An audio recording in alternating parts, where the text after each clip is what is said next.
você não vai conseguir sentir essa coisa da feijoada, nem o gosto, nem o cheiro, nem essa sensação que a gente está tendo aqui por ter comido essa feijoada gostosa. Mas também é um tempo muito bom para que você aprenda um pouco mais. Bem, o que a gente vai fazer agora? Dentro do nosso programa ali, a gente vai ter um painel aqui com ilustres participantes, e eu não estou brincando não, é sério mesmo.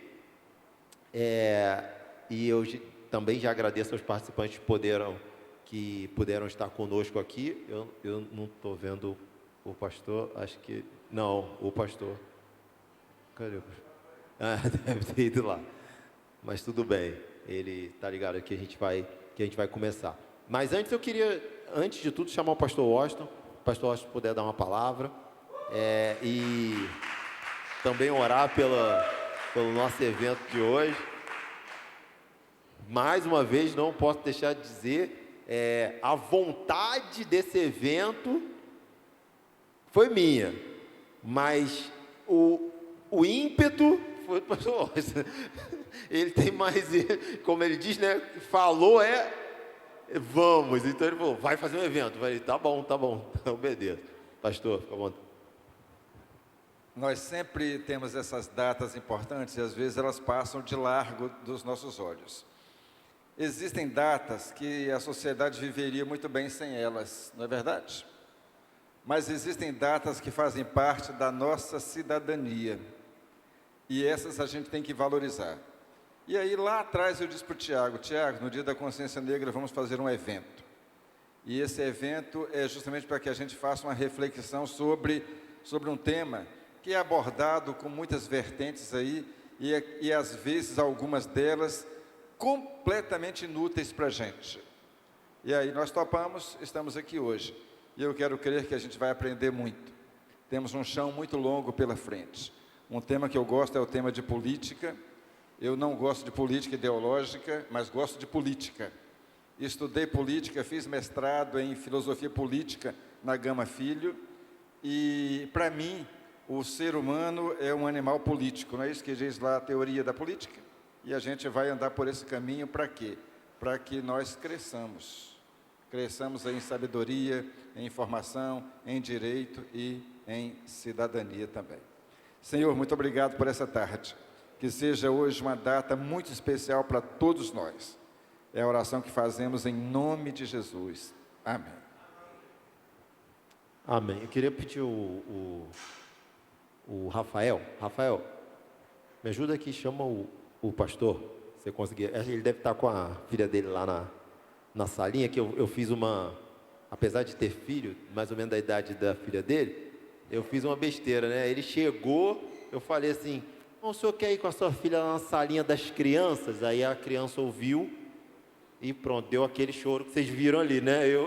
Eu provoquei a criança, ele não queria ir, mas teve que ir com a criança para lá, porque eu falei que tinha salinha das crianças, a criança ficou agitada, né? Porque queria ir para lá. Mas eu já convido o doutor Diogo, nossa pedagoga Márcia, para que estejam aqui em cima. Cara, Márcia topou de cara também, Diogo topou. Vocês tomem aí o assento que vocês acharem melhor. Menos esse aqui, que esse aqui é meu. Menos esse. E eu já queria, claro, já disse, mas agradecer, porque eles toparam e encararam, né, esse desafio aí, esse desafio gigante. Também chamar o pastor Ronan, que não é de perto, né, mas é um querido também, foi muito importante. Pastor Ronaninho, pode tomar aqui o lugar aqui em cima.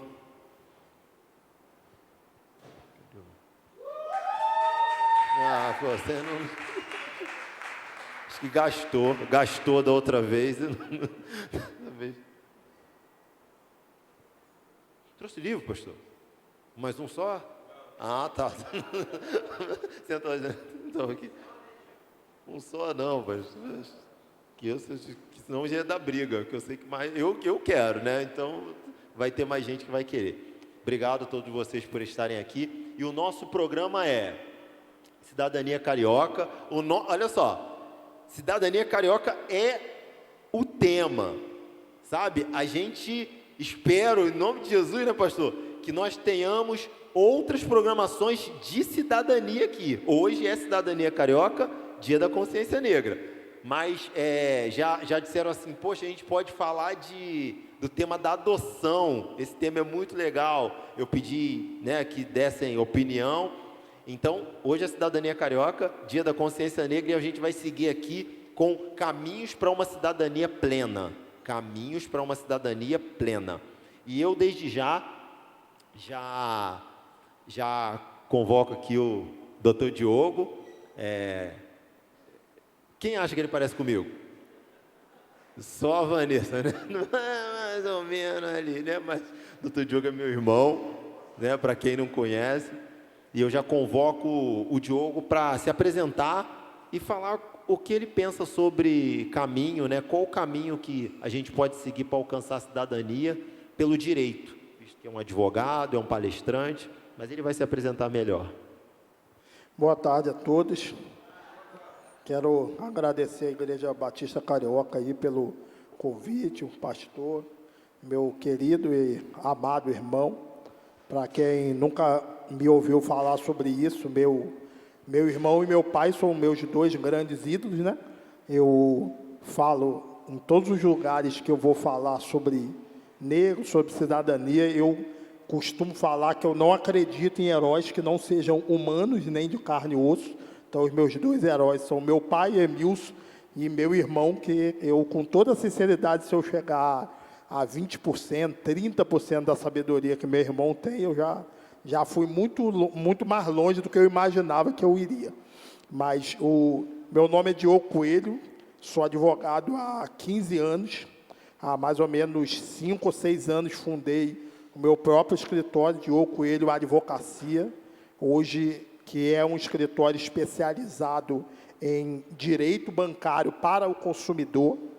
Esse tema do direito do consumidor foi o tema que me fez ir a lugares inimagináveis, sair de uma situação bem complicada, onde nós temos o negro e a negra em pouquíssimos lugares de poder, mas é o local que me fez, de um tema que eu tenho estudado muito, que é a mobilidade social do negro. Já nesse ano falei sobre direito do consumidor em um grande congresso em Portugal. Então, hoje o pessoal diz que eu posso falar que eu sou palestrante internacional. Isso, eu louvo a Deus por isso, mas digo que isso também tem sido um grande abridor de portas. Meu irmão falou que isso aqui seria um bate-papo, que eu deveria falar um pouco rápido, então eu vou tentar fazer isso. Todo mundo sabe que advogado não consegue falar muito rápido, mas a gente não vou tomar muito tempo dos senhores. O caminho do direito, o caminho para uma cidadania plena pelo direito, eu vejo primeiro, sem aqui trazer para um recorte de lugar de fala, eu começo a perceber que os negros no Brasil, eles têm uma jornada de superação desde criança. E muitas das vezes, a gente é desconectado dessa jornada de superação. Porque, como nós somos, muitas das vezes, vilipendiado, muitas das vezes excluído daquilo que era a normalidade, todo mundo brincava com todo mundo. Quando a gente vai crescendo, todos os adolescentes, uns se interessam por todo mundo, e muitas das vezes, nos lugares onde nós andamos, talvez ninguém se interessa por nós, nós temos que usar de força demasiada para poder alcançar um lugar. Então, eu tenho constituído um pensamento e chamado de, talvez um dia eu faça um livro sobre isso, que é a jornada do menino ou da menina negra, que é uma jornada naturalmente de força, é uma jornada naturalmente de imprimir força para se conseguir vitórias. E quando, na minha jornada, o meu irmão, eu digo que ele tem uma jornada muito mais retilínea, porque quando a gente já pequeno, ele disse o que ele faria quando tivesse 20 anos, e eu fiz meus pais perderem um pouco dos cabelos e também tornarem os poucos que ficaram em brancos, porque eu queria ser, uma hora cobrador de ônibus, outra hora eu queria ser motorista de ônibus, por uma, não digo ironia do destino, hoje eu digo por aquilo que a gente faz. Aos meus 20 anos eu fui sim, ainda cobrador de ônibus, só que por essa jornada de luta, chega um dia, no quarto assalto que eu sofro, em 3 meses de empresa, eu lembrei que meu pai falou para mim assim, pô, será que não seria bom você estudar? E aí eu fui para fazer vestibular de Direito. Meu irmão sempre foi um cara estudioso, eu nunca fui uma pessoa estudiosa. Eu costumo hoje pensar que eu sempre fui um menino batalhador, mas não imprimia essa força para os livros, e aí eu vou me inscrever na faculdade, sem nunca ter estudado, né? Aí eu me inscrevo para o vestibular de engenharia de produção. Imagina um menino que nunca estudou para um vestibular de engenharia, só que, por Deus, aí que a gente está na casa de Deus, e ainda quando eu não estou, digo isso, por Deus não abre nenhuma matéria de engenharia, mas só abre para direito, e ali eu descobri que eu nasci para ser advogado e nasci para ser cidadão, porque de uma linha desse edital, eu entro na faculdade de Estácio 8 horas da manhã e saio 11 horas da noite inscrito, porque naquele dia eu falei até com o diretor, sozinho ali, falei com o diretor e lutei por esse direito, que era meu, porque estava escrito ali. E o caminho da cidadania, eu penso que pelo direito ali eu comecei a conhecer as leis, ver que essas leis, infelizmente, elas não têm a mesma força ou a mesma aplicabilidade para pessoas brancas e para pessoas negras. Nessa parte, sempre quando eu falo, eu me emociono um pouco, porque eu todos os dias vivo isso, porque quando nós negros, nós alcançamos uma certa mobilidade social, não porque somos melhores ou piores do que os outros, mas porque cada um tem um sonho, e o meu sonho era, quando eu fui estagiário de Direito, aos 14 anos, numa empresa lá em Copacabana, sem muitos recursos financeiros. Nessa empresa eu sou estagiário porque ela tinha uma bolsa auxílio muito boa e eu não tinha recursos financeiros, então, quando eu me alimentava, eu sentava em frente à praia e eu dizia assim, um dia eu ainda vou morar aqui. E os anos se passam, a vida evolui e tudo isso, e eu consegui chegar lá. E aí, quando eu consigo chegar lá, eu vejo que lá é um dos maiores ou um dos mais incisivos lugares onde as pessoas insistem para que as pessoas pretas não morem lá. Desde que eu entro na padaria e o cara pergunta se eu moro aqui, que eu entro numa grande loja de rede, o cara pega o rádio e noticia que está entrando um cara preto, e a cidadania, eu penso, quando nós temos um enfrentamento. E aí eu termino a minha fala dizendo que a cidadania pelo direito é você conhecer e fazer valer o seu direito através disso. E eu termino no maior, ou talvez no mais pesado episódio sobre racismo que eu sofro em Copacabana, quando eu entro, a minha rua tem uma cancela que por morarem muitas pessoas brancas lá, muitas pessoas que alcançaram lugares de poder, eles conseguem lançar uma cancela numa rua em Copacabana, e aí quando eu subo nessa rua em Copacabana com a minha moto, e aí o segurança da rua diz assim, mas entregador não pode subir por aí. E aí eu paro na minha porta, porque é uma rua, então ele veio do começo da rua andando atrás de mim. Quando eu paro na minha porta, aí eu digo para ele assim, mas o que faz você pensar que eu sou um entregador, se eu não tenho caixa de iFood, se eu não tenho uma bolsa, são 10 horas da noite, não, por quê? E aí o que me chama mais atenção é que um outro entregador, não que entregador tenha demérito por ser entregador, mas quando um entregador branco sobe por aquele mesmo lugar, ele não chama a atenção desse entregador branco. Então, eu penso que a cidadania pelo direito é eu conhecer meu direito, eu registrar uma ocorrência todas as vezes que em qualquer lugar a pessoa achar que eu, em razão da cor da minha pele, eu não posso estar naquele lugar. E uma cidadania também eu vejo pelo direito que eu conhecendo os meus direitos, eu tenho como aplicá-los, não em qualquer lugar, mas, finalizando, eu tenho como aplicá-los e também refletir que eu não posso aplicar o meu direito da mesma forma, infelizmente, às 11 horas da noite em Duque de Caxias, mas eu posso aplicar o meu direito e confrontar um policial que me para às 11 horas da noite em Copacabana, porque eu estou de short, camisa do Flamengo, e pergunta se minha moto é roubada sem pedir meus documentos. E aí eu faço também uma reclamação contra esse policial e pergunto para ele assim, o que faz você achar isso? O outro policial, até mais sabido, falou assim, rapaz, deixa para lá, vamos embora. Eu falei, se você me explicar, porque estão roubando muita moto, aí você para o cara preto, é isso? Muito obrigado. Obrigado.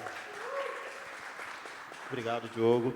A gente ainda vai ouvir um pouquinho, Diogo, mas agora a gente está com a palavra aí da Márcia, né, que é pedagoga, que é uma estudiosa da área de educação, é uma trabalhadora da área de educação,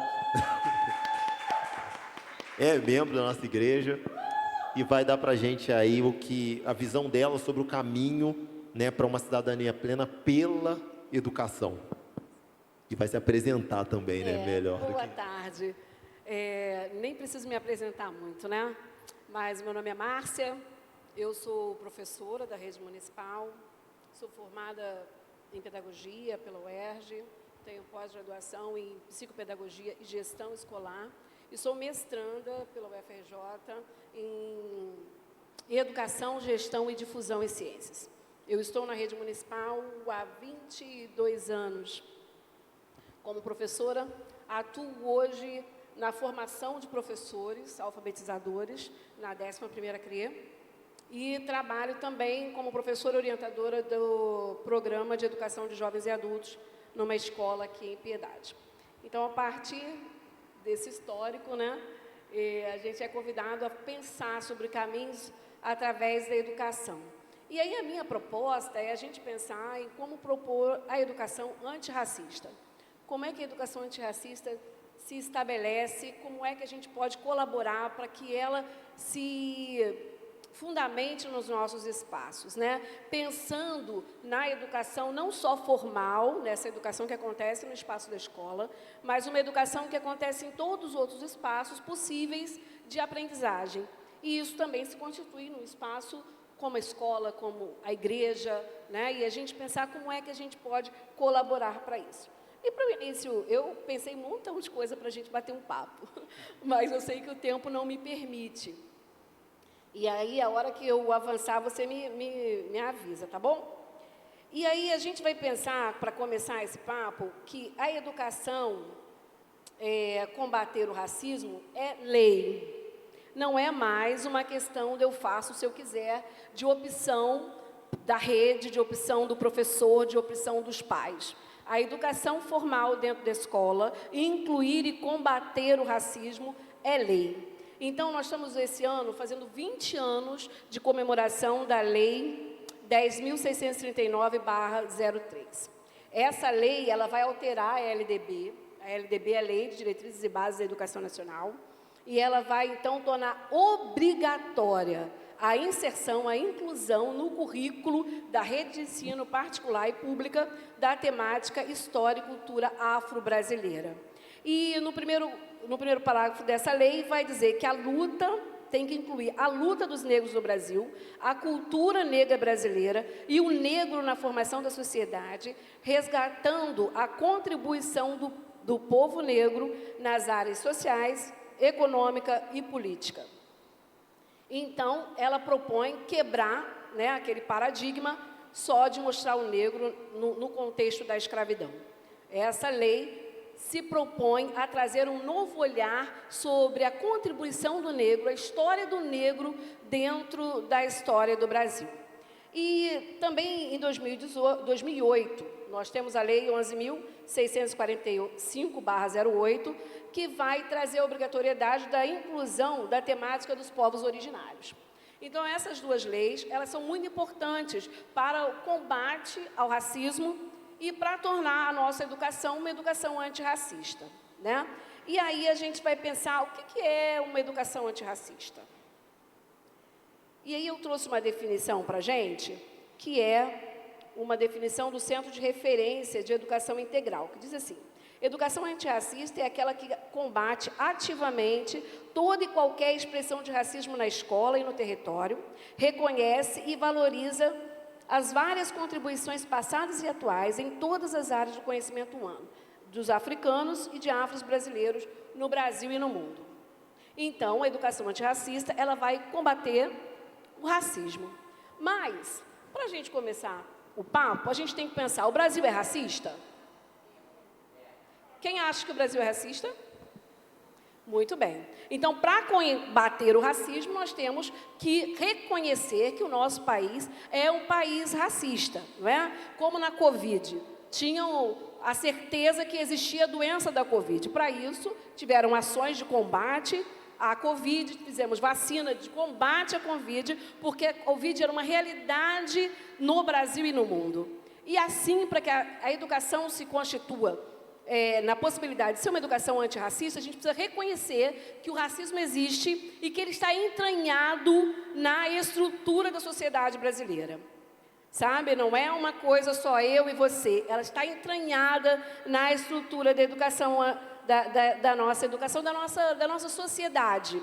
E ela tem a perspectiva de menosprezar a participação do negro, menosprezar a identidade do negro na constituição do nosso povo.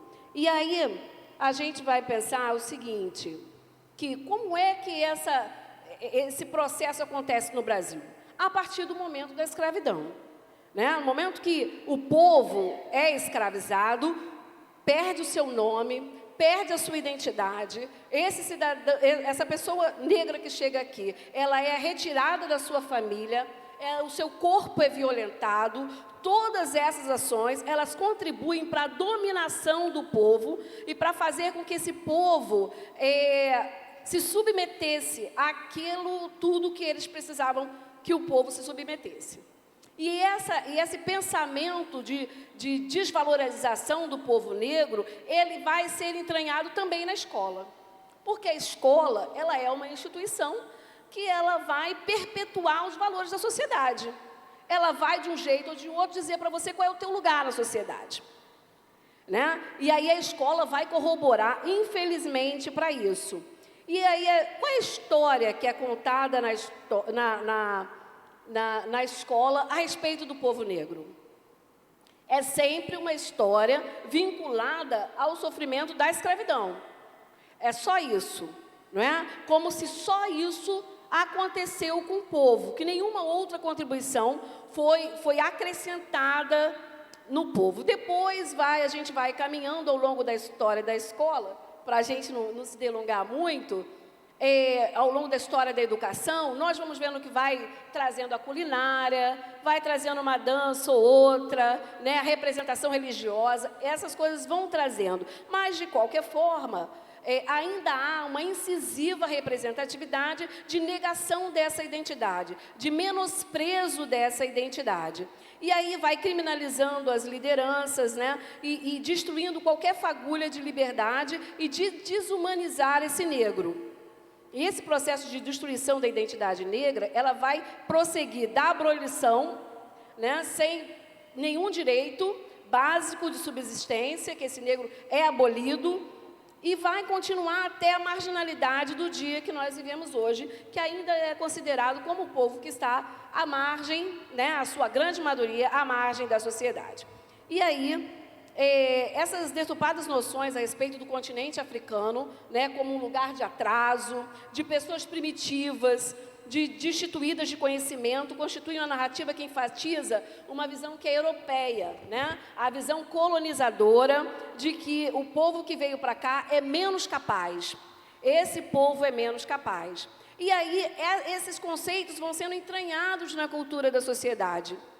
E a gente precisa, então, trabalhar para que isso seja quebrado, para que esse novo olhar seja feito. E aí a gente vai perceber que a construção da memória de um povo, ela já era estudada por Freud, por exemplo, como um princípio da constituição do próprio indivíduo, né? É para definir quem você é. Você precisa saber de onde você veio, onde você se constitui, quais são as suas referências. Isso constitui a nossa identidade. Então, fica muito mais complicado para o negro organizar a sua identidade, estabelecer a sua identidade, sem que a sua ancestralidade seja respeitada. Sem que a nossa ancestralidade seja percebida como menos capaz, como menos intelectual, né? Mais favorável a trabalho braçal, a trabalho que não precise de conhecimento, não precisa do estudo. E aí vai ajudando também a perpetuar esse mesmo, a dar continuidade a esse círculo vicioso do conceito do racismo estrutural que a gente vive. Então, a identidade é um nome que nós damos a um sentimento de pertencimento de um grupo. O que nos diferencia de outros, né? Nos ajuda a perceber quem nós somos e aonde nós pertencemos. E a lembrança e construção da identidade ajuda o ser humano a encontrar, então, o seu lugar no mundo. E aí, para que a gente possa encontrar essas referências, eu vou citar algumas personalidades aqui e vou pedir para você ir pensando ao longo desse tempo se você estudou essas referências na escola, se elas estavam presentes lá. Por exemplo, Zumbi dos Palmares, que lutou pela liberdade, Luiz Gama, que defendeu o processo de abolição, e Luiz Gama... Você me dá mais um tempinho? Eu posso continuar? Maravilha. Então, olha, eu vou dar alguns dados bem interessantes para a gente ampliar o nosso conhecimento a respeito dessas personalidades, né? Luiz Gama, ele é filho de uma mulher negra liberta e de um português empobrecido. E o pai estava endividado, vai e vende, então, Luiz Gama. E ele vai estudar sozinho e ele consegue... provar diante da justiça que ele tinha o direito de ser livre, que aquele processo de escravidão que o pai dele o submeteu era ilegal. E aí ele começa a ser um advogado autônomo. E ele vai também trabalhar pela liberdade de muitos outros negros no Brasil.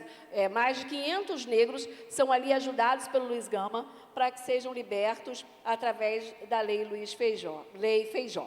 A gente tem o Aleijadinho, né, que deixou a sua marca em Minas, através de estaturas em pedra sabão. Nós temos Machado de Assis, que deixou a sua marca na literatura. Nós temos Carolina de Jesus, há umas mulheres aí. A Carolina de Jesus, que escreveu Quarto Despejo, e ela estudou pouquíssimo na escola e consegue escrever e contar a vida na favela. E se você ler a vida dela, você vai achar que ela está escrevendo hoje aqui a realidade do Brasil de hoje em dia. Nós temos Maria Firmina dos Reis, que é escritora e professora. Ela foi a primeira mulher a passar no concurso público para professora e a fundar uma escola mista. E ela escreveu o romance Úrsula. Nós temos também Antonieta Barros, que é professora, jornalista e foi a primeira deputada negra de Santa Catarina. Olha só, do Sul, né? Imagina. Ela fundou o jornal, que ela defendia os direitos das mulheres. E na década de 30 ela entra na política e ela foi então a primeira deputada negra do país e ela lutou pelo direito da mulher estudar no nível superior, cursar no nível superior. E olha que interessante, a Antonieta de Barros, ela propôs a Lei 145 de 12 de outubro de 48, que vai instituir, sabe o quê? O Dia do Professor, lá em Santa Catarina. E aí, depois, esse Dia do Professor vai passar a ser nacional e passa o que nós temos hoje como o Dia do Professor, que foi uma sugestão de uma mulher negra. E eu vou ler um texto aqui de um artigo que ela escreveu, incentivando o ensino superior das mulheres. Então, uma grande lacuna na matéria do ensino, a falta de ginásio para a mulher possa conquistar o preparatório para ingressar no ensino superior. O elemento feminino vê assim fechado diante de si todos os grandes horizontes. Então, é uma mulher negra que lutou para que nós, hoje, mulheres, pudéssemos estar sentando na academia, né? E aí, estou terminando, meu irmão. Eu quero lembrar... Estou acreditando. Então, eu quero lembrar também de André Rebouças. Quem foi? André Rebouças, o pai era advogado e autodidata. Ele viveu nos anos de 1800 e ele e os dois irmãos foram engenheiros. E eles trabalharam para que na cidade do Rio de Janeiro tivesse água. Antigamente as pessoas tinham que fazer poços nas suas casas. Então André Rebouças vai fazer o abastecimento de água na cidade do Rio de Janeiro. Ele cria a docas de D. Pedro II e a construção das docas da Alfândega. E ele, então, conseguiu desenvolver um mecanismo para levar a água de mananciais fora da cidade para dentro dessas casas. E ele propôs também um meio de melhorar, planejou linhas ferroviárias junto com seus irmãos. E nós temos o quê? Que homenageia André Rebouças? O túnel. Quem sabia que o túnel André Rebouças era um homem negro? Muito bem. Então, nós precisamos conhecer essas personalidades e muitas delas, elas não estão nos livros didáticos, não são nos apresentados dentro da escola, né? A gente vai determinar sempre a visão pejorativa desses negros. Então, se a gente fizer também um exercício de memória, nós vamos lembrar como é que essa história é contada dentro da escola, né? Dentro da sala de aula. Como é que o negro é retratado? Como é que as mulheres faziam? Como elas são descritas dentro dos livros de história? E que imagem vem à nossa cabeça quando a gente se propõe a lembrar dessas referências, né? Nós tínhamos como referências de mulheres negras intelectuais, pessoas desenvolvendo o trabalho intelectual. Se nós formos sinceros, a gente vai falar um redundante não é verdade? Nós, na verdade, crescemos com histórias de Monteiro Lobato, onde a dona Anastácia estava na cozinha, pessoas de pouca ou nenhuma instrução, e os outros negros que aparecem lá no sítio do Pica-Pau Amarelo são todos serviçais. E aí, eu quero lembrar para vocês o pensamento do Chimamanda Adichie. Ela é uma escritora nigeriana, e Chimamanda Adichie vai dizer em uma das suas palestras sobre o perigo da história única. O perigo que é você ter a história somente sobre um olhar. E é isso que a gente tem na escola. A gente tem a história do negro somente sobre um olhar. E isso impossibilita com que nós tenhamos outros olhares sobre essa história. E a história do Brasil nos foi contada sobre um olhar único, o olhar do colonizador. E a escola se incube aí repetindo, né, repercutindo esse olhar para as outras gerações. Então, a educação antirracista, ela precisa quebrar esse olhar. Ela precisa propor ações que coloquem o negro em outro patamar, que apresente as contribuições na história, o nome de homens e mulheres que marcaram seu tempo com contribuições em diferentes áreas do conhecimento. Resgatar a intelectualidade negra, reconhecendo a presença de filósofos, de cientistas negros na área de exatas, na área de humanas, contribuindo também para o crescimento do nosso país.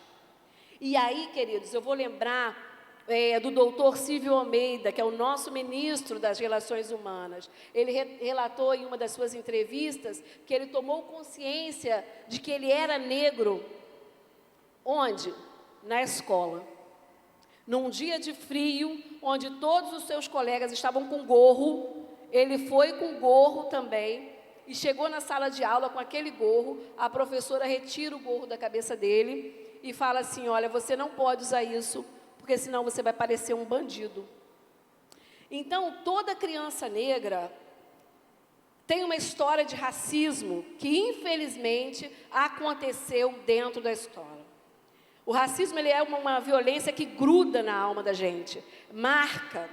Imagina que, passado tantos anos, um homem consegue trazer à memória essa marca da infância que aconteceu dentro do espaço, que seria um espaço deveria ser um espaço de igualdade, né? Porque o racismo, ele é cruel. E o Silvio de Almeida, o doutor Silvio de Almeida, ele é um exemplo, né? Mas muitos adolescentes hoje em dia ainda sofrem com isso. Ainda são acompanhados dentro das lojas americanas. Quando eles entram na loja americana, se entrar um adolescente branco e um adolescente negro, o segurança vai acompanhar o adolescente negro. Até que ele saia, vai lá, olha, tem um adolescente negro entrando por aqui. Tem um suspeito andando por aqui. Exatamente, o segurança liga sempre o sinal vermelho. Está acabando meu tempo, estou acabando. Já acabou. Então, queridos, é triste, né? Mas a educação eu ainda queria dar umas dicas, depois eu vou dar umas dicas. Tá, então, só para a gente falar em termos também de pesquisa, né? O Retrato de Desigualdade de Gênero e Raça, publicado, uma pesquisa publicada pelo IPEA em 2017, mostra que o analfabetismo entre adolescentes de 15 anos ou mais, entre meninas brancas, é 4,9%. Entre meninas negras, é 10,2%. Então, em termos, há uma desigualdade muito grande, né? E nós temos no Rio de Janeiro, por exemplo, que a maioria da rede, ela é negra. E nós ainda temos muito caminho a conquistar, né? Uma pesquisa também desenvolvida pelo ESPRO mostrou que 84% dos jovens negros já se sentiram ou presenciaram situações de preconceito nas escolas ou nas universidades no Brasil, né? E foram pesquisados 2.738 adolescentes e jovens entre idades de 13 e 23 anos. Né? E esses 54 se denominam os negros. Então, isso fica marcado na vida dessa juventude, fica marcado no coração desses jovens, meninos e meninas. Né? E esses adolescentes já sentiram também presença de preconceito dentro do ambiente familiar, transporte público, consultórios médicos, restaurantes, lojas e eventos também foram palcos onde eles sofreram racismo. Caminhando para o final, então, diante dessa educação pautada na intenção de invisibilizar o negro e a sua história, nós precisamos ter ações antirracistas. E, para isso, nós precisamos fazer um letramento racial. O que é o letramento racial? É você aprender o que é o racismo e como ele impacta e é inserido na nossa sociedade e como ele interfere nas nossas relações interpessoais. E a gente precisa também propor ações de enfrentamento ao racismo. Nós aqui crescemos na igreja, por exemplo, né? Se você pensar na escola, qual a peça em que o negro foi protagonista? Você pode levantar a mão em algum momento que você foi protagonista numa peça na escola? Ou então que algum menino negro foi rainha ou príncipe? Ou que você foi convidado a ser anjo nas peças, ou que você foi Maria, ou que você foi convidado para ser José. É difícil, porque a beleza está em outro lugar, em outra identidade. E aí esse protagonismo é tirado dos meninos e dos adolescentes negros, que acabam vendo a sua identidade menosprezada. E aí, que ações de enfrentamento a gente pode ter? Posso pensar nessas ações? Né? Então, vamos lá, rapidamente, para a gente pensar, porque a gente tem que ter um viés prático também na nossa fala, né? Que ações a gente pode ter de enfrentamento a esse racismo e também de proposição de uma educação antirracista? Primeiro é explicar, reconhecer as diferenças é importante e é saudável, né? A gente deve ensinar, respeitar as diferenças, valorizar, enaltecer a diferença sem hierarquizar.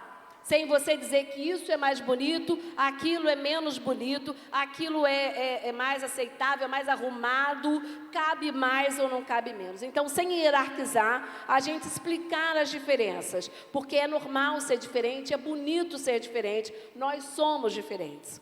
Valorize, fortaleça a autoestima do seu aluno, do seu filho, do seu vizinho, de toda criança negra.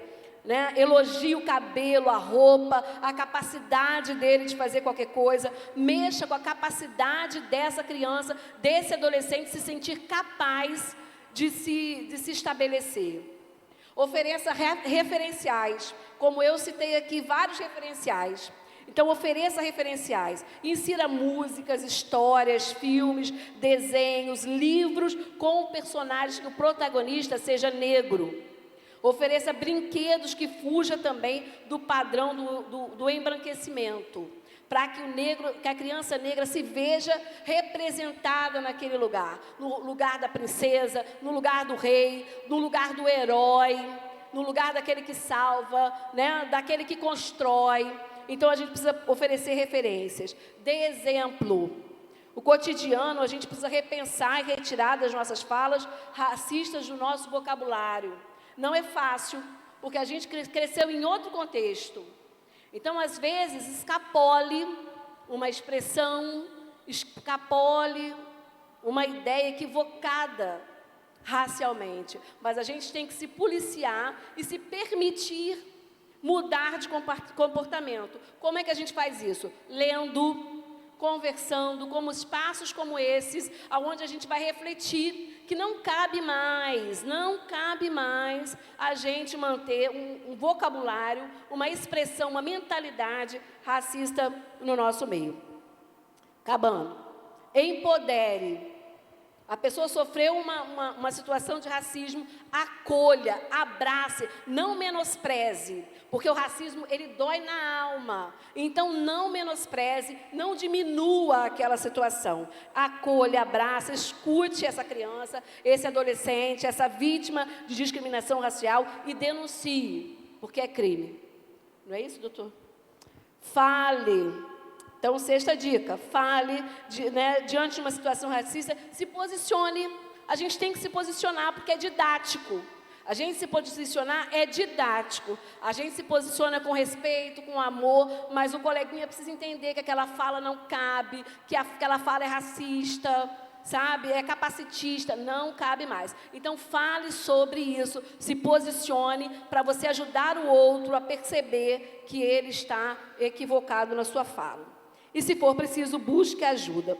Potencialize também outros aspectos da vida e da contribuição do negro. Por exemplo, se aproprie de brincadeiras africanas, elas podem ensinar, elas contêm vários ensinamentos, né?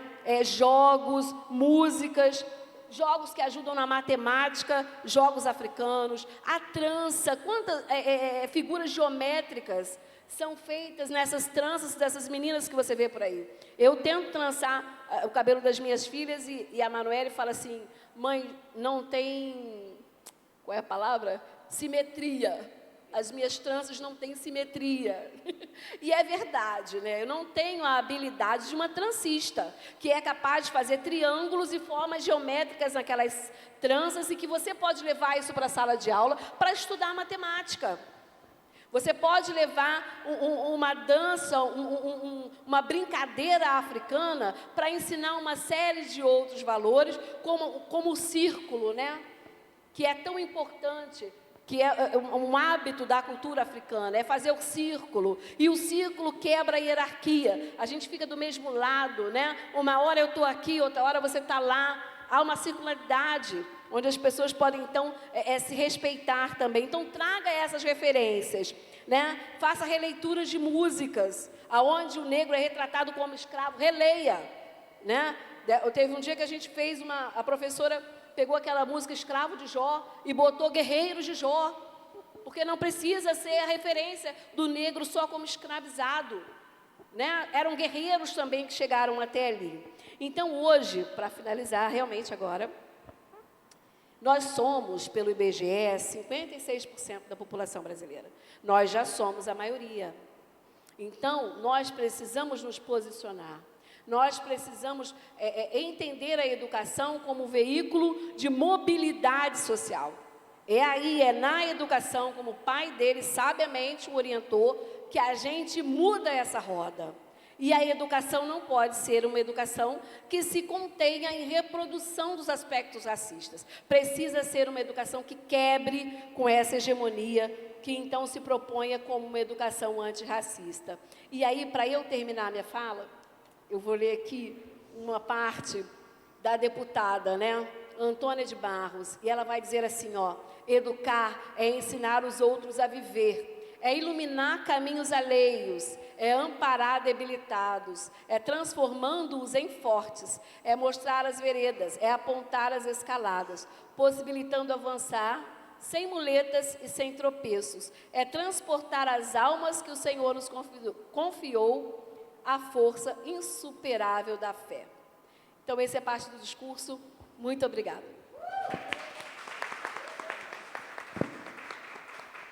Obrigado, Márcia. Agora, pastor Ronan, queria que ele desse o caminho, né, que ele entende o caminho para uma cidadania pela espiritualidade, ou pela religiosidade ou religião. E se apresentar também.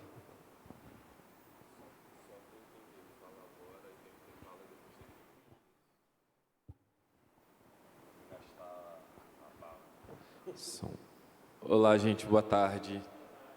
Meu nome é Ronan Lima, eu tenho 34 anos, eu sou esposo da Natane, pai da Alice e da Rafaela. A Alice tem 3 anos e a Rafaela está na barriga.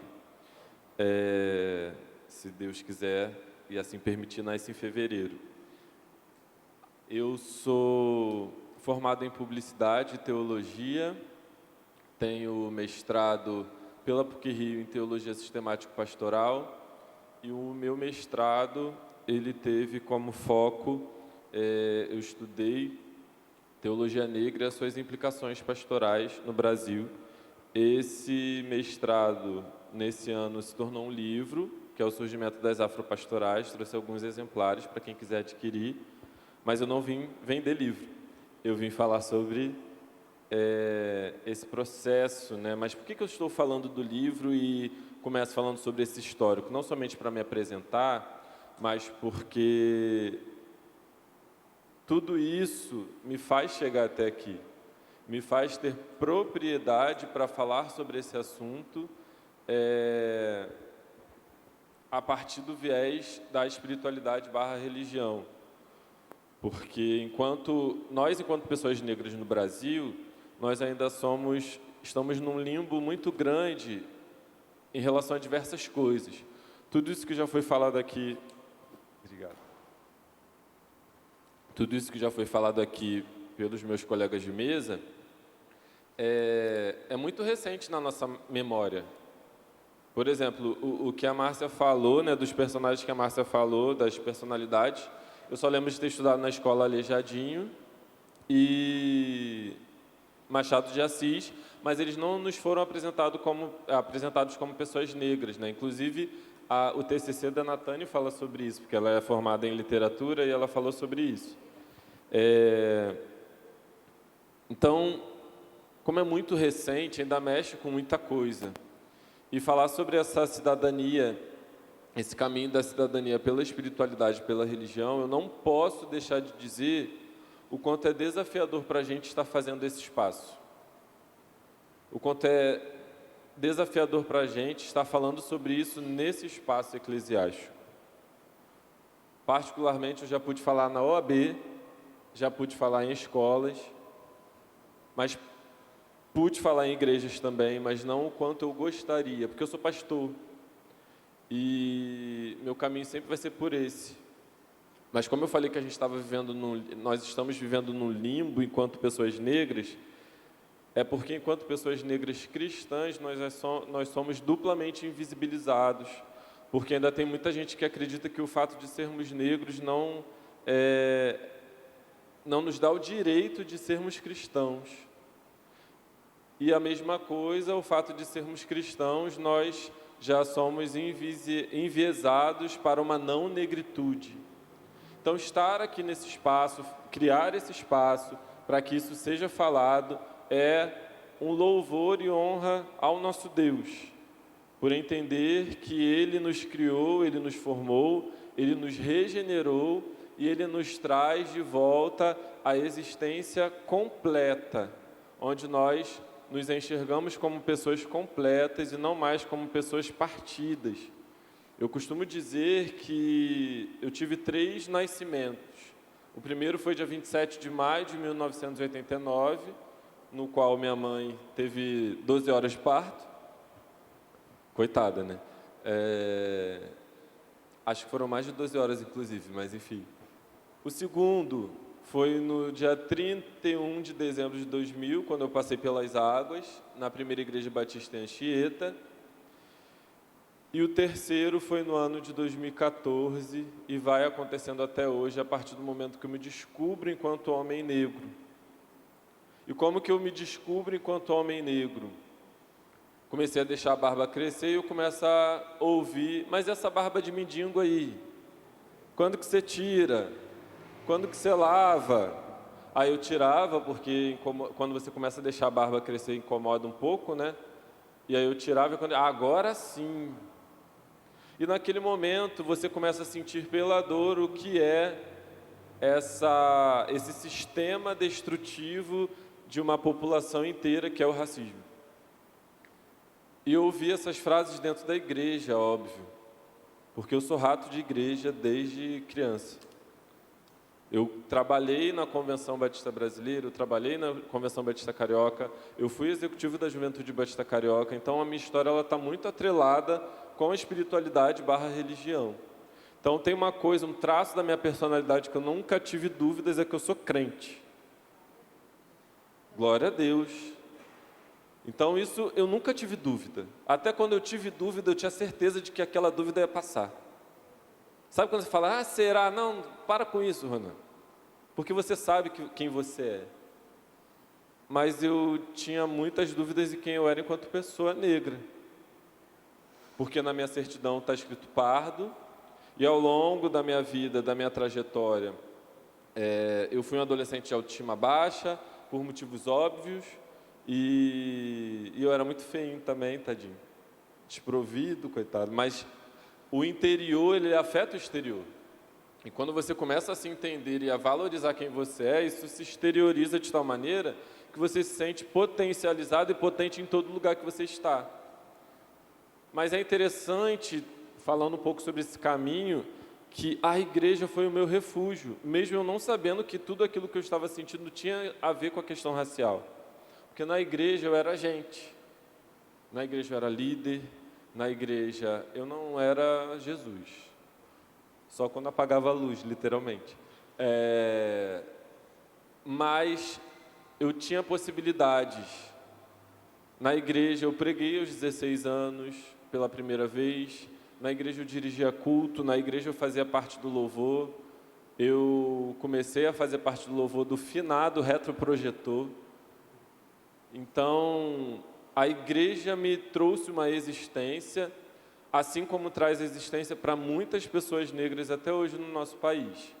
Eu sou da Baixada Fluminense, moro em Nilópolis, embora tenha sido criado na primeira igreja batista em Anchieta. E se você rodar na Baixada Fluminense, se você rodar as periferias da nossa cidade, do nosso estado, você vai perceber uma igreja majoritariamente negra e uma igreja com pessoas que não abrem mão da igreja, ainda que aquela igreja esteja destruindo elas. Porque aquela igreja, aquele espaço eclesiástico, dá vida para elas. Algumas denominações a gente olha com muita desconfiança e a gente pergunta por que ainda existem pessoas que vão até aquele espaço? A resposta é porque aquele espaço dá uma existência que aplicabilidade social nenhuma dá, que nenhum governo dá, mas a igreja dá uma roupa bonita, a igreja dá um status social. A gente pensa, mas dá um sentido de vida. Mas a gente não deve ser movido por isso, a gente deve ser movido por Cristo. Sim. Mas você é um ser social. Você está inserido numa sociedade. Então, um dos caminhos que a gente, enquanto pessoas que professam uma religião, a gente precisa ter, é esse caminho de comunidade. E aí junta-se com essa questão que acontece em comunidade, que é um pouco daquilo que a gente viveu ali. A mesa. A gente está comendo, enquanto a gente está comendo, que inclusive muito obrigado pela feijoada muito gostosa, a gente está conversando e a gente está ou brincando, a gente está sabendo de uma dor, aí o pastor geralmente não tem um sossego, né, pastor? Porque sempre aparece alguém do lado e começa a falar de um problema e tu comendo ali a linguicinha com a couve, mas é pastor e está ali à disposição, mas o pastorear uns aos outros também acaba acontecendo nessa comunidade. Isso é um outro caminho, porque talvez, e aí falando especificamente do pastor Washington, da realidade aqui, talvez uma pessoa não vai chegar até o pastor Washington para falar sobre uma dor racial que ela sentiu, mas através da ferramenta e do espaço que o pastor Washington abre, outras pessoas vão chegar em outras pessoas negras e vão colocar aquela dor, mas aí o pastor Washington vem com a sua pastoralidade e auxilia esse processo. O que eu quero dizer? Ninguém precisa estar em primeiro lugar, porque o primeiro lugar é de Deus. O primeiro lugar não é da minha dor, enquanto pessoa negra que sofre racismo todo santo dia. O primeiro lugar não pode ser da minha mágoa, não pode ser da minha raiva, não pode ser de vingança, mas sim precisa ser de Deus. E é a partir dele que eu começo a resistir nessa sociedade, começo a olhar para mim e entender que eu tenho valor, e começo a olhar para o outro e entender que ele também tem valor. Porque não é retirado de nós, enquanto pessoas negras, a possibilidade de cometer racismo.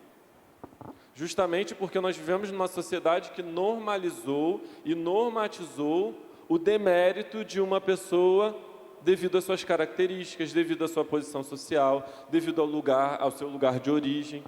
E aí eu vou ler só um trechinho que enquanto você falava, Márcia, eu lembrei, porque enquanto o Diogo falava, eu segurei o choro, assim, né? Porque esse assunto, ele é muito, como eu falei, ele é muito recente, então ele vai mexer com muitas emoções. Mas no livro, eu faço uma seguinte pergunta: como compreender a revelação dinâmica, acessível, verdadeira, atrativa, isso tudo a revelação de Deus, se o inconsciente coletivo nos distancia da imagem real de Deus, oprimindo nossos pensamentos e o nosso próprio direito de ser gente? Como que eu consigo alcançar essa revelação plena? A partir do momento em que eu quebro essa barreira com coragem, com oração, com jejum e com o exercício da minha fé. A partir do momento que eu declaro para todo mundo que eu vivo por Jesus, porque Ele me salvou, Ele me criou como eu sou. E eu tenho a possibilidade de viver essa libertação diariamente. Existe uma teologia que nós conhecemos, e existem outras teologias que vão sendo desenvolvidas a partir do momento que no início da segunda metade do século XX, anos 60, 70, a gente começa a perceber que a sociedade não tem uma cara só, que é o tal perigo da história única. A sociedade ela é muito diversa. Esse público aqui, nós temos o quê? 30 pessoas aqui, um pouco menos? Se a gente se olhar, a gente já tem uma diversidade de pessoas. Se a gente olhar para os dois irmãos aqui, a gente vê as diferenças. Não pelo cabelo, mas a começar pelo cabelo. Se a gente olhar para nós quatro, não tem como dizer que todos nós, algo nos une. E algo ainda maior nos une. Mas Deus nos fez únicos. E quando a gente começa a valorizar essa unicidade da criação de Deus, a gente começa a perceber que Deus ele vai muito além do que nós imaginamos. E esse é um dos caminhos que a nossa espiritualidade, enquanto pessoas cristãs, nos dá. Quando a gente percebe de Gênesis até Apocalipse, os planos de Deus, a gente percebe que Ele sempre veio para todas as pessoas. Ele escolhe um povo para se comunicar com a terra, mas Ele veio para salvar a todas as pessoas. E quando eu falo sobre isso, eu digo para todas as pessoas que há a possibilidade de essa pessoa, ainda que marcada, ainda que destruída por uma questão racial, ela pode ser regenerada por Jesus. Ela não precisa escolher outra religião só pelo fato dela ser negra. Ela tem a liberdade de escolher o caminho que ela quiser. E eu, enquanto um homem negro de 34 anos, que tem uma família negra, que tem consciência racial, escolho todos os dias viver por Jesus, viver a fé em Jesus e combater esse racismo nos espaços eclesiásticos também. Sou muito feliz hoje de poder falar sobre isso. Sou muito feliz hoje de poder ser usado por Deus para falar sobre isso. E sou muito feliz hoje de, um ano depois de eu viver um dos marcos mais significantes da minha trajetória, falando sobre isso, que foi viver e pregar no outro estado, e no dia 20, sofri uma situação de racismo no aeroporto, aquela inspeção aleatória. Enfim, não quero falar sobre isso agora, porque eu quero falar sobre a novidade de Deus. Um ano depois, eu estou aqui falando sobre isso na minha cidade, no meu estado, comendo uma feijoada num espaço de igreja. Porque antigamente, se fosse há 5 anos atrás, a gente achava que feijoada era só na quadra da Portela, e no meu caso da Beija-Flor, né? Mas não, feijoada também é coisa da tia da cantina da igreja, amém? Feijoada, a farofa que a gente come, o mugunzá, as nossas vestimentas, os nossos cabelos, os nossos traços, a nossa diversidade. Tudo isso foi feito para honrar e glorificar o nome do Senhor. Eu agradeço muito porque a gente tem esse espaço aqui, que mais espaços como esse sejam movimentados aqui em outras igrejas e outras congregações, para que mais pessoas como nós possam saber que Deus é esse que nós servimos. Amém. Amém. Bem, eu queria que nós andássemos um pouco mais, mas acho que o tempo não permite, né? Eu fui orientado aí por um sábio, que essas 3 pessoas iriam falar muito, né? O sábio me disse, eu não ouvi, mas aconteceu. Então acho que a gente não dá para caminhar mais muito tempo, tá? Eu já agradeço vocês. Desculpa aí por não dar a palavra para vocês fazerem perguntas, mas a gente ainda precisa ouvir o pastor Ronan. Ele trouxe uma palavra abençoada para a gente. Agradeço vocês.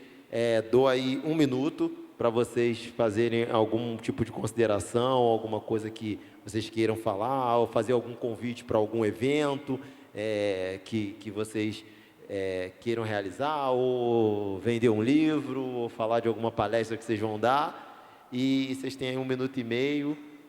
Fiquem à vontade aí. Tiago, rapidinho, eu posso doar o meu 1 minuto e meio para dividir entre eles? Porque eu vou falar depois, então... Tá, beleza, justo. então.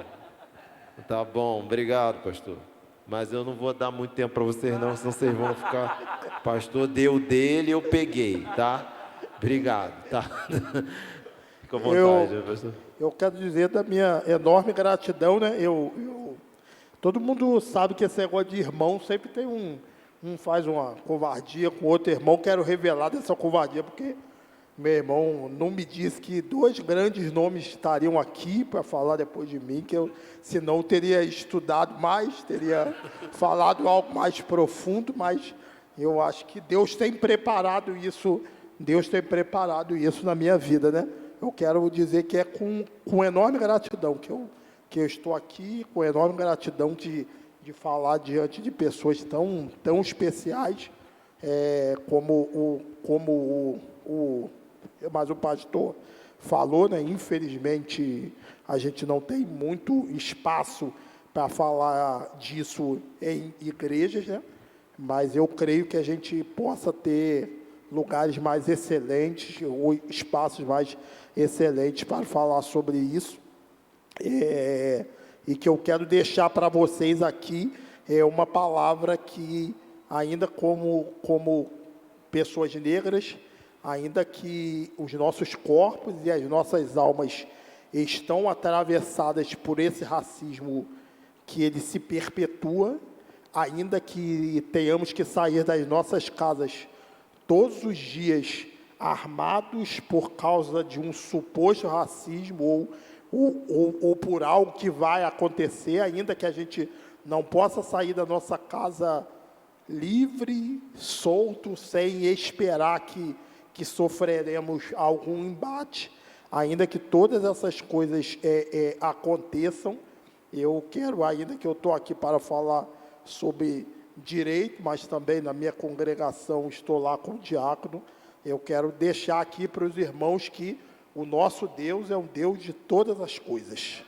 Ele é o Deus de todas as coisas. Se nós sofremos racismo, Ele é o Deus que vai curar a nossa alma, Ele é o Deus que vai nos fazer prevalecer sobre essas questões.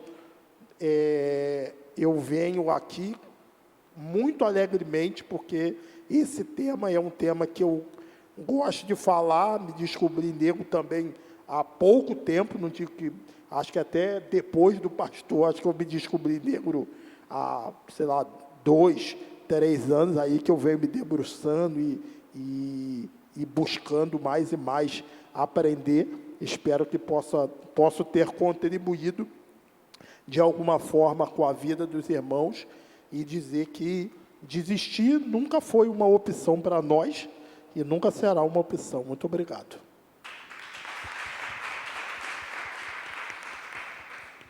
É muito bom a gente estar aqui junto, né? Muito feliz e honrada de estar ao lado de vocês. E é muito bom quando a igreja se abre a essas possibilidades da gente discutir aquilo que, às vezes, as pessoas acham que isso não nos cabe. Né? Não cabe à igreja. Entre outras coisas, eu sou formada em Educação Religiosa pelo Instituto Batista de Educação Religiosa, que nem existe mais. O IBER, que nem existe mais. Mas que agora tem um outro nome, na verdade, né? Eu me formei em 97, se eu não me engano. E era impensável naquele tempo, né, que era um instituto administrado pela Junta de Richmond, que era uma junta americana, era impensável a gente estar aqui falando sobre a consciência negra. Né? A gente tinha que fingir a normalidade, como se tudo está bem, né? E não é assim. E é muito importante a gente estar sempre alerta, né? Na nossa fala, nas nossas histórias, nas pessoas ao nosso redor, da forma como a gente contribui com a sociedade, esclarecendo, né? Trazendo uma educação até libertadora, mesmo como Paulo Freire vai falar. É liberdade mesmo que se propõe quando você abre o olhar e se permite conhecer, se permite saber outros saberes, trocar ideias com outras pessoas. Então, eu fico muito feliz da igreja ter se aberto a isso, né, Tiago? Eu espero que nos próximos eventos a gente tenha mais gente aqui, né, mais representatividades, para a gente também trazer o nosso olhar, como ele fez lindamente, o nosso olhar, o olhar cristão sobre essa questão, né, para que essa questão também aqui não se perpetue. Então, eu fico muito feliz, eu estou sempre à disposição, né, eu gosto de falar, e agradeço muito a oportunidade. Obrigada.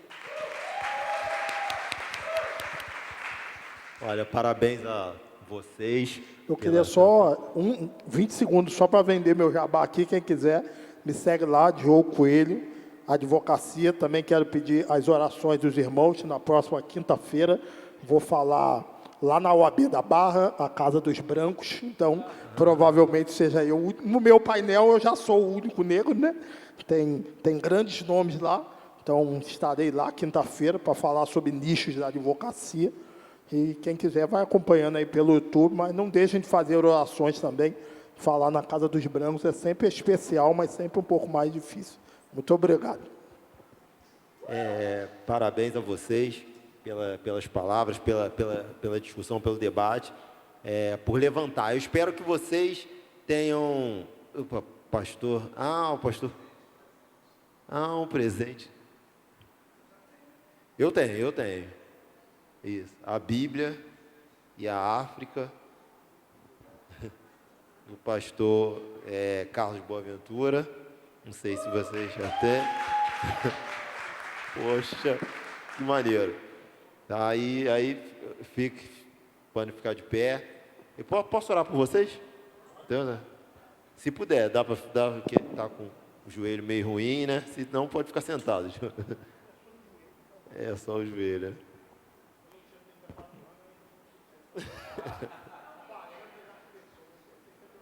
40, né? E eu sou mais velho que ele. Oremos. Deus, obrigado, Senhor, pela vida desses irmãos que se prestaram a fazer, Senhor, aquilo que o Senhor colocou no coração deles. Que em nome de Jesus o Senhor continue os abençoando e dando força, Senhor, a eles, para que eles continuem nesse caminho, trilhando esse caminho. Que não seja o racismo ou qualquer outra entrave, Senhor, que os impeça de seguir em frente no teu caminho, ó Pai. Que em nome de Jesus, o Senhor continue dando inteligência, sabedoria, tempo para que eles estudem, aprendam e ensinem outras pessoas. É o que eu te peço agradecido em nome de Jesus. Amém e amém. Olha, não vão embora, nós temos uma palavra do pastor Ronan, abençoada, mas vamos tomar um cafezinho, aí 10 minutos, tá bom? Oi? Ah, tá. Assim, por medo de vocês fugirem, vamos tirar uma foto agora, vamos? Depois vocês tomam um café, vai que alguém foge aí entre um tempo e outro. Vamos fazer uma fotona aqui. Vamos fazer embaixo, que pode ter alguém que não quer subir escada. Ou a gente, vamos descer. Ah, não, fica aqui em cima. Márcia. Os mais bonitos ficam aqui em cima.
Ninguém bebe café.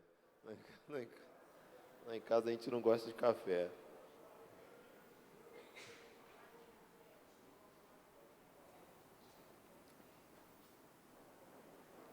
Como o nosso pastor Washington gosta de dizer, esse é o seu povo, essa é a sua casa. Fique à vontade e que Deus abençoe. Amém. Eu quero fazer duas coisas, já que eu estou em casa. Primeira coisa, pode descer isso aqui? Quero ficar mais perto do povo, poxa.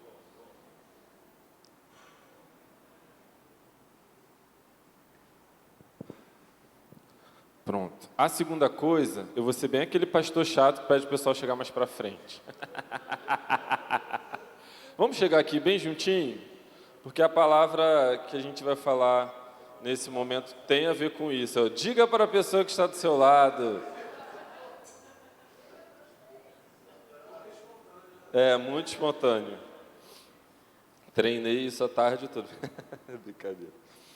É importante nós levarmos as nossas orações ao Senhor por esse tempo.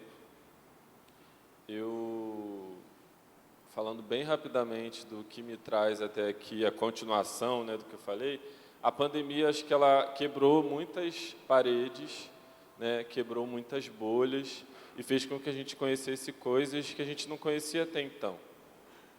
E durante a pandemia, eu lembro que as pessoas começaram a perceber que existia o racismo. Mas 4 anos se passaram desde 2020, quase 4 anos se passaram desde 2020, e muitas pessoas já esqueceram. Mas, apesar de muitas pessoas terem esquecido, eu vejo no rosto de vocês, inclusive, eu vejo nesse movimento, eu vejo em outros lugares, em outras congregações, em outras famílias, que algo mudou. E aí eu não posso deixar de perceber que isso é avivamento. Porque quando o Espírito Santo, ele reúne o seu povo, e esse povo está reunido, depois de muito tempo, buscando a sua presença, quem busca, encontra. Quem procura, acha. O quem procura, acha não é bíblico, né? Mas a minha mãe falava muito e é verdade. E é a partir disso que nós vamos falar sobre o movimento de Atos 2. Porque é o que eu creio que está acontecendo nesse tempo que a gente está vivendo. A igreja não é mais a mesma. Nós não somos mais o mesmo. Mas o Espírito Santo que atuou lá em Atos 2 é o mesmo que está atuando hoje aqui, amém? Então vamos ler esse capítulo até determinados versículos. Eu começo a partir do versículo 1 mesmo. Quando chegou o dia de Pentecoste, todos eles estavam reunidos no mesmo lugar. De repente veio o som do céu, um barulho como de vento muito forte, e encheu a casa toda onde eles estavam. E apareceram línguas como de fogo repartindo-se, e foram pousar sobre cada um deles. Todos ficaram repletos do Espírito Santo e começaram a falar em outras línguas, conforme o Espírito lhes permitia expressar-se. Em Jerusalém moravam judeus piedosos, vindos de todas as nações do mundo. Quando se fez aquele barulho, reuniu-se uma multidão e ficaram impressionados, pois cada um ouvia em sua própria língua os apóstolos falar. Confusos e maravilhados diziam: esses homens que estão falando não são todos galileus? Como é que cada um de nós os ouve em nossa língua materna? Partos, medos e elamitas, habitantes da Mesopotâmia, da Judéia, da Capadócia, do Ponto e da Ásia, da Frígia, da Panfilha, do Egito e das regiões da Líbia, próximas de Cirene. Romanos que aqui residem, judeus e prosélitos, cretenses e árabes, nós os ouvimos falar das maravilhas de Deus em nossas próprias línguas. Senhor Deus, eu quero te agradecer pela oportunidade de lermos a Tua Palavra, de termos contato com o Teu Espírito, de percebermos o Senhor agindo em nós. E eu te peço, ó Pai, que o Senhor continue, ó Pai, fazendo o Teu impacto em nossas vidas, para que possamos refletir a Tua imagem nessa terra, para que possamos, ó Pai, receber de Ti aquilo que precisamos doar ao outro. E que nada nem ninguém possa nos impedir daquilo que o Senhor já está fazendo em nós. É isso que eu te oro e te agradeço em nome de Jesus. Amém. Eu gosto muito desse texto, gosto particularmente do livro de Atos, mas eu gosto muito desse texto porque ele traz a ideia da mesa que a gente estava falando, da comunidade. Porque aqui são judeus de diversas nações, de diversas línguas, mas que todos eles estavam nesse espaço porque tinha uma festa do judaísmo que iria acontecer naquele momento, mas o que eles não esperavam era esse Pentecostes. Eles não esperavam esse som do céu estrondoso e a descida do Espírito indo representado naquelas línguas sobre cada um deles. A potencialidade do Espírito Santo dando a autoridade espiritual, dando o comissionamento daquele povo a partir de quem eles eram. Isso é muito forte, isso é muito poderoso e isso marca um novo tempo da igreja primitiva, mas da igreja que vivemos. O que marca um novo tempo da igreja brasileira hoje? Se a gente for falar da história recente, o que nos marca enquanto igreja brasileira é muito a questão política. E essa questão política, ela está enviesada em duas personificações de movimentos políticos e ideológicos e que em determinados momentos vão ter figuras X e Y representando, mas como todo ser humano, essas figuras vão passar e outras pessoas vão substituí-las, mas esses valores ideológicos continuarão ali. Mas tudo isso é feito pelo ser humano, assim como denominações, assim como instituições, assim como posses, tudo isso fica. O que não fica? O que se carrega para além da história? A ação do Espírito Santo. Porque o Espírito Santo ele age aonde há liberdade, aonde há possibilidades. E possibilidades, como nós estávamos falando antes, para muitas pessoas negras é uma palavra desconhecida. Não desconhecida na escrita, mas desconhecida de viver essa palavra. Mas quando nós lemos aqui, que no próprio Atos 2, tem gente de todo tipo, e a gente percebe aqui especificamente no versículo 10, nações que são de territórios africanos, aí a gente começa a perceber aonde Deus estava agindo. Deus não estava agindo somente na Europa, que é como nos é apresentado. Deus estava agindo naquele pedaço que era representado pela Europa, mas também tinham territórios africanos, territórios asiáticos. Só que o mundo americano ainda não era conhecido, né? Nosso território. Mas esse conglomerado de nações, que era o mundo daquela época, estava sendo afetado em sua completude, e não somente uma parte dele.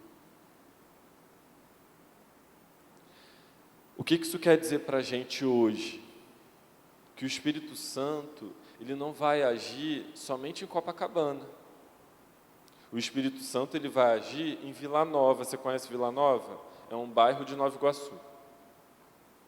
O Espírito Santo vai agir em Tinguá. O Espírito Santo vai agir lá em Miguel Couto. Vai agir lá para dentro de Belfor Roxo, que eu até esqueci o nome do bairro, de tão para dentro que é. O Espírito Santo vai agir nas comunidades lá de Recife.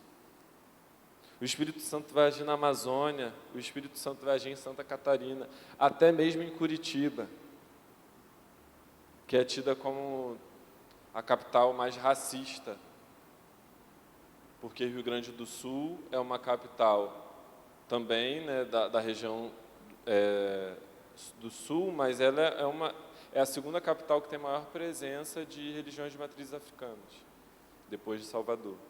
É uma presença muito forte e, enfim, questões que a gente não vai entrar nessa mensagem. Em resumo, o Espírito Santo age aonde houver liberdade. E essa palavra de Atos 2 nos chama a essa liberdade. Uma liberdade que ela não vai ser somente naquilo que nós queremos. Porque quando nós damos liberdade ao Espírito Santo, ele vai mexer nos sentimentos que nós não queremos também. Aonde eu quero chegar nesse ponto? Nós sabemos que o racismo, ele mata. Nós sabemos que o racismo, ele destrói muitas vidas, mas ele destrói a nossa alma. E ele traz para a gente pensamentos de incapacidade, mas também pensamentos de vingança. Pensamentos de usar armas que não são nossas para combatermos esse mal que está por aí durante séculos. Mas não é por força e nem por violência que nós vamos combater isso. Eu acredito em políticas públicas, mas maior do que a política pública é o poder do Deus que eu sirvo. Mas elas se juntam, elas se unem, porque o Espírito Santo também não nos chamou para ficar de braço cruzado, fazendo campanha de oração pelo racismo. Não estou invalidando isso, mas é uma série de coisas que precisam ser feitas. Até porque, na pandemia, no meio do George Floyd, o menino de São Gonçalo, entre muitas lives que a gente fez, uma das coisas que eu falei é que a gente tem que militar orando. Eu não posso só militar. E talvez você nem seja aquela pessoa que queira militar. Você não se entenda como isso. Mas cada um, na sua especificidade, no seu conhecimento, vai precisar orar e muito. Certamente Márcia precisa orar muito, trabalhando num órgão público. Oi, minha filha, obrigado, tá?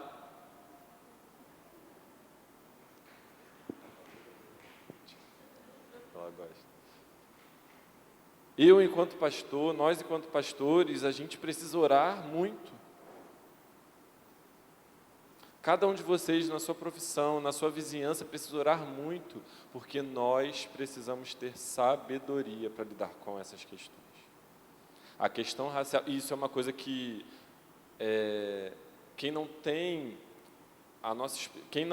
olha o mundo a partir do olhar que nós temos enquanto cristãos, não vai falar sobre isso. Mas nós precisamos, sim, ter sabedoria para lidar com o racismo e para lutar contra o racismo. Porque eu, particularmente, entendo o racismo como um racismo estrutural, assim como Silvio Almeida fala, mas até os próprios teóricos não têm uma unanimidade nessa questão, mas eles não nos pedem unanimidade, não é sobre unanimidade, é sobre cada um, a partir daquilo que entende e que crê, vai lutar contra isso. E então, entendendo que é uma estrutura, se é uma estrutura, eu preciso entender como que eu posso quebrá-la para que ela seja destruída. E aí eu falo 3 coisas: o racismo ele é um sistema, o racismo ele é crime e o racismo ele é pecado. Eu não posso deixar de dizer que o racismo é pecado, porque pecado é a linguagem que vai alcançar o crente. O crente pode não entender nada da lei, mas se falar que racismo é pecado, entendi. E aí começa a mexer. O nosso povo, em sua maioria, tem uma dificuldade de conhecimento, porque muitas igrejas não são como nós, igrejas batistas, que dá a possibilidade de uma conversa mais aberta, de um questionamento. Tem muita igreja que é a palavra do pastor e ponto.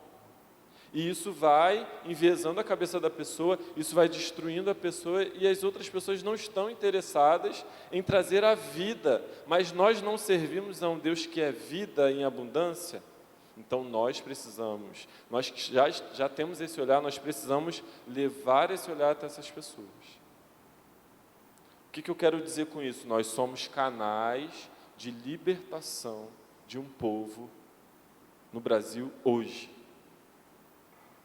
Mas isso não é para a gente se sentir honrado, é para a gente se sentir responsável. E é uma responsabilidade grande, é uma responsabilidade cansativa, é uma responsabilidade dolorosa, mas é uma responsabilidade recompensadora. Eu queria muito falar coisas muito mais bonitas aqui, mas o racismo ele também é feio, né? E a luta também, ela não vai ser tão bonita, mas ela vai ser bela, porque é uma história que o Senhor vai escrevendo a partir da reunião de um povo que começa a sofrer, porque logo depois de Atos 2, a gente lê Atos, é só ladeira abaixo, né? É perseguição, é se escondendo para não morrer, é prisão, é briga entre eles, é treta entre eles. São coisas muito difíceis, mas são essas coisas também que faz com que o Evangelho nos alcance hoje, em pleno 2023.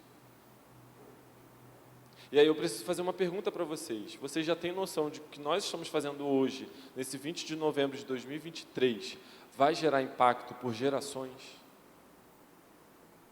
Por pessoas que nem nasceram ainda? Vocês não têm noção de como vocês estão impactando a vida da minha filha. Porque ela está vindo para a igreja, ver o pai pregar sobre questões raciais com essa roupa.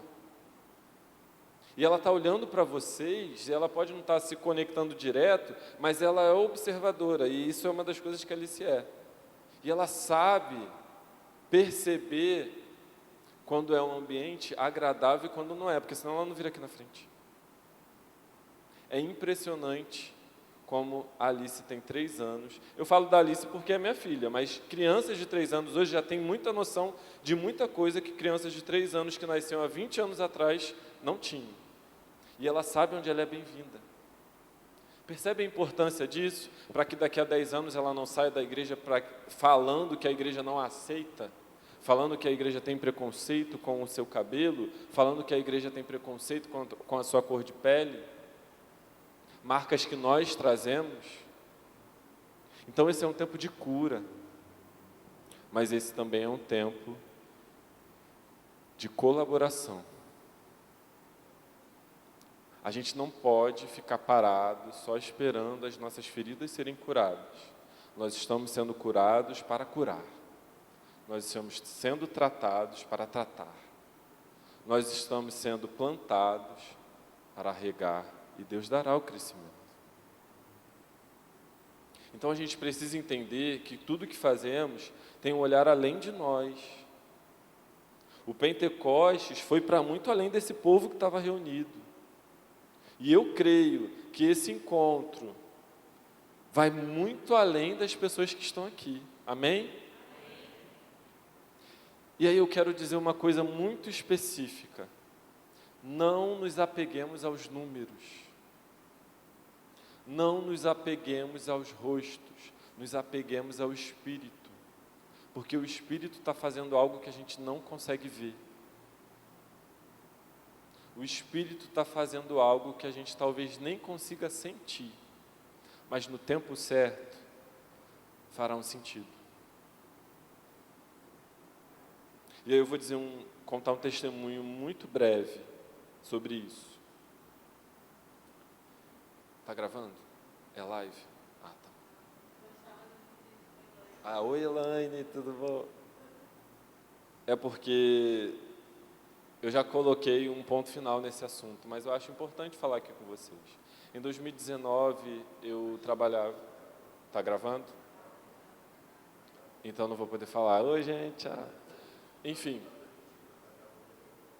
Então, eu vou falar sobre outra coisa, que vai ter o mesmo efeito. Eu já sofri muitas retaliações por falar sobre racismo na igreja. Tem lugares que não me querem mais. Tem igrejas que não me chamam mais. E durante um tempo, acho que foi o Diogo que falou que parar não é uma opção. Quando você falou isso, eu falei, oi, ai, doeu aqui, porque durante um tempo, para mim, parar é uma opção. Eu pensei e falei assim, eu não vou conseguir ser pastor falando sobre racismo, porque as pessoas vão sempre me taxar sobre aquele que fala sobre o racismo. Todas, absolutamente todas as vezes que eu pensei em parar, eu recebia uma mensagem no WhatsApp, eu recebia uma mensagem no inbox do Instagram. Uma pessoa me encontrava na rua e falava, o que você fala tem sido muito importante para a minha vida. Não para não. Mas ninguém sabia que eu queria parar. Só a minha esposa. O que é isso, senão o Espírito Santo de Deus? Mostrando para nós que nada que acontece hoje é para sempre. Somente Ele. Nós não podemos nos ater aos sofrimentos do hoje, porque a glória está no porvir. E aquilo que o Senhor faz com que a gente comece a cavar hoje, porque esse é um processo de cavar mesmo. Lá na frente vai ter um entendimento do porquê nós estamos cavando. Porque antes de nós, muitas pessoas lutaram para que hoje nós falássemos sobre o que estamos falando. A Igreja Metodista foi pioneira no Brasil falando sobre questões raciais. Ela tem um estatuto falando sobre isso, ela tem conteúdos específicos falando isso, conteúdos denominacionais. Mas pouquíssimas pessoas sabem que a Igreja Metodista teve representantes dela no movimento negro brasileiro, que movimentaram as políticas públicas que hoje nós temos. Pessoas cristãs. Sojourner Truth, que é conhecida pela sua fala, eu não sou uma mulher negra, cristã. Existe o filme A Cor Púrpura, que retrata a história de uma outra mulher também, que é uma mulher negra cristã. Tem uma outra também que ela é chamada de Black Moses, eu falo sobre ela no livro, esqueci o nome dela agora. Uma mulher negra cristã que lá nos Estados Unidos utilizou da sua experiência com o Espírito Santo para libertar mais de 200 pessoas, sozinha. Ela ia... Oi? Harriet, obrigado. Ela ia, escondida, pegava uma galerinha, atravessava quilômetros, até levar essas pessoas para um outro território que as pessoas negras a abolição já tinha acontecido. Uma mulher negra cristã que vive isso a partir da sua experiência com Deus. Quero fazer outra pergunta. Que histórias vocês contarão sobre esse dia? Sobre esse tempo?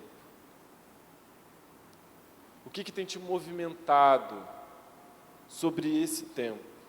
Sobre esse tema? A gente precisa pensar sobre isso. E eu quero louvar a Deus pelas pessoas não negras que estão aqui, porque isso é muito importante. Racismo não é assunto de preto, porque não é somente o povo negro que sofre racismo. Aqui no país a gente tem os povos indígenas também que sofrem racismo, os povos orientais, os povos asiáticos. Na pandemia foi muito forte. Várias pessoas que têm traços asiáticos foram atacadas porque achavam que elas estavam carregando o Covid, porque veio da China, né?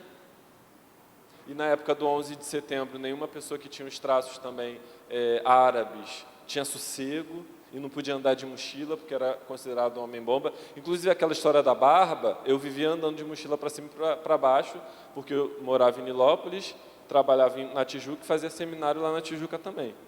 E aí o pessoal fala, lá vai homem-bomba, cuidado com essa mochila aí no metrô. Isso tudo também é racismo. E aí ver pessoas não negras aqui é entender que cada um tem o seu papel na luta. E ninguém precisa tirar o papel de ninguém, mas entender como você se relaciona com essa pauta, como a sua descendência se relaciona com essa pauta e como você vai afetar as próximas gerações. E aí eu quero finalizar lembrando o que é falado depois, no 12 e no 13, nos versículos que eu não li, aqui, Atos 2, 12 e 13. Todos estavam confusos e perplexos, perguntando uns aos outros, o que significa isso? Outros diziam, caçoando, eles estão embriagados com vinho doce. Quero finalizar dizendo que a gente não vai ser compreendido por muita gente. Que certamente, muita gente acha besteira isso que estamos fazendo aqui. Mas, se nós cremos que Deus está nos guiando, não são as muitas vozes que nos importam, mas sim o Espírito Santo e a sua presença guiadora e potencializadora que nos importa. E aí, uma frase de uma música, que eu gosto muito, não haverá limites para nós. Eu cantei muito essa música, assim como muitas outras músicas, que só fizeram sentido quando eu entendi que o Senhor me chamou para ser pastor e para falar sobre racismo dentro da igreja. Porque até aquele momento, quando eu não me entendi enquanto pessoa negra, ainda tinha limite. Mas quando eu entendi quem eu era e o que o Senhor me chamou, não tem mais limite. Então, ainda que você seja questionado, ainda que você seja maltratada, ainda que você tenha dedos apontados na sua cara, ainda que você chore de tristeza e pense em desistir, lembre que é o Senhor quem te chamou para esse tempo. Ter essa consciência, movimentar esse assunto, para que todas as pessoas vivam uma plena cidadania no nosso país. Porque o que fazemos aqui, outros lugares também estão fazendo, são pequenos movimentos. Mas isso eu chamo de avivamento. E é um avivamento negro, bem bonito, com traços bem negroides, com um cabelo bem crespo, talvez trançado, uma roupa bem apessoada. E ele fala: vem, essa é a hora. O reino de Deus chegou. O reino de Deus chegou para mim, o reino de Deus chegou para você. Vamos fazer com que o reino de Deus chegue para outras pessoas? Amém? E nesse momento eu quero finalizar orando a minha palavra, mas eu quero te convidar a orar. Convidar você a orar por isso, para que a gente leve o reino de Deus a outras pessoas. Existe gente chorando hoje, porque foi maltratada.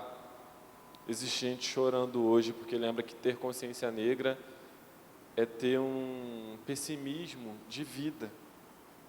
Existe gente chorando hoje, porque acha que Deus não a ama. Existe gente chorando hoje, porque olha no espelho e não vê beleza. Vamos orar por essas pessoas e vamos pedir a Deus que Ele nos ajude a levar o reino dEle até elas. Quero te dar esse tempo. Se você quiser ficar de joelhos, se você quiser ficar em pé, você fique à vontade. Mas eu quero te dar esse tempo para você falar com o Senhor sobre isso. E depois eu interrompo o silêncio e a gente finaliza.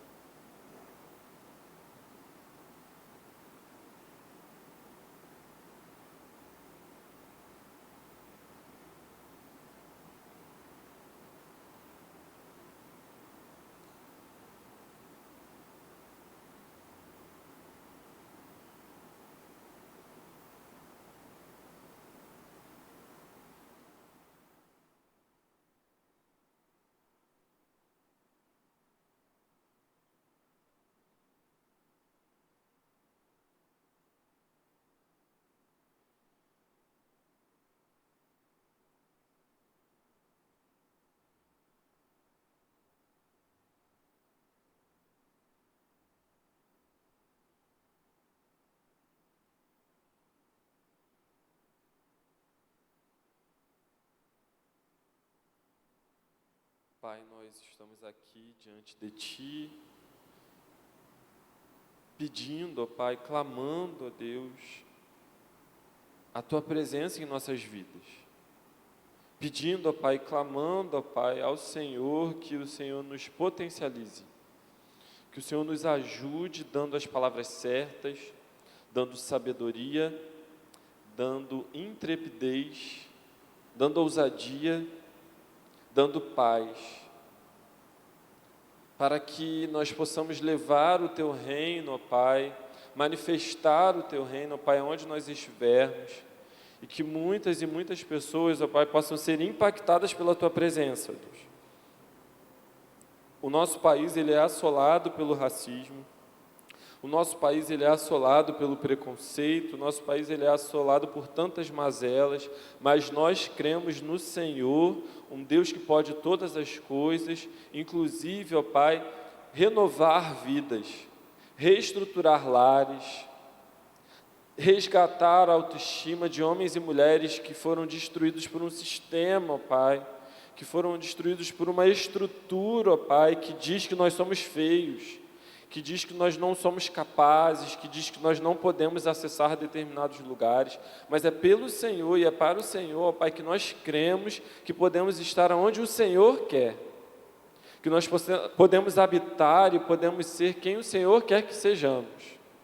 E, ó Pai, é nesse momento que nós te clamamos, ó Pai, que o Senhor nos potencialize a isso, ó Deus. Senhor, tire de nós todo o pensamento destrutivo, todo o pensamento suicida, toda a raiva, tire de nós todo o espírito de vingança, todo o pensamento, ó Pai, que venha contra a Tua palavra. E traga, ó Pai, em nós vida em abundância. Traga, ó Pai, em nós uma esperança de um dia, ó Pai, após dia, um dia melhor, ó Pai, que o outro. Um dia que nós possamos olhar no espelho, ó Pai, e ver a Tua beleza resgatada em nós. Um dia, ó Pai, em que possamos, ó Deus, olhar para a nossa descendência e ter alegria e não somente preocupação se ela vai ser assaltada, se ela vai ser confundida com bandido. Um dia, ó Pai, em que nossas mulheres, ó Pai, elas possam ser plenamente respeitadas por essa sociedade.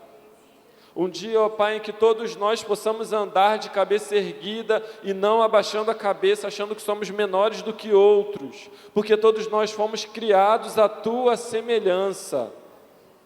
O Senhor é lindo e nós também somos. O Senhor é capaz e nós também somos, porque nós somos segundo o Senhor. Pai, em nome de Jesus, quebra aquilo que ainda nos impede de Te ver plenamente e que nos impede de nos vermos como o Senhor nos vê. Queremos, ó Pai, olhar para nós como o Senhor está nos olhando agora. Limpa, ó Pai, os nossos olhos, abre os nossos ouvidos e queremos ouvir a Tua voz dizendo: vem.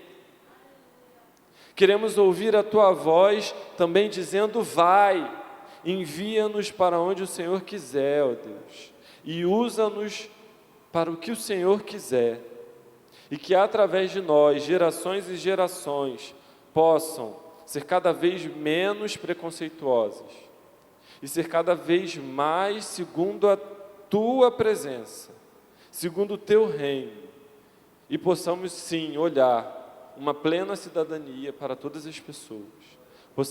Podemos sim olhar um mundo novo, uma nova vida, um novo céu, uma nova terra, diante de Ti.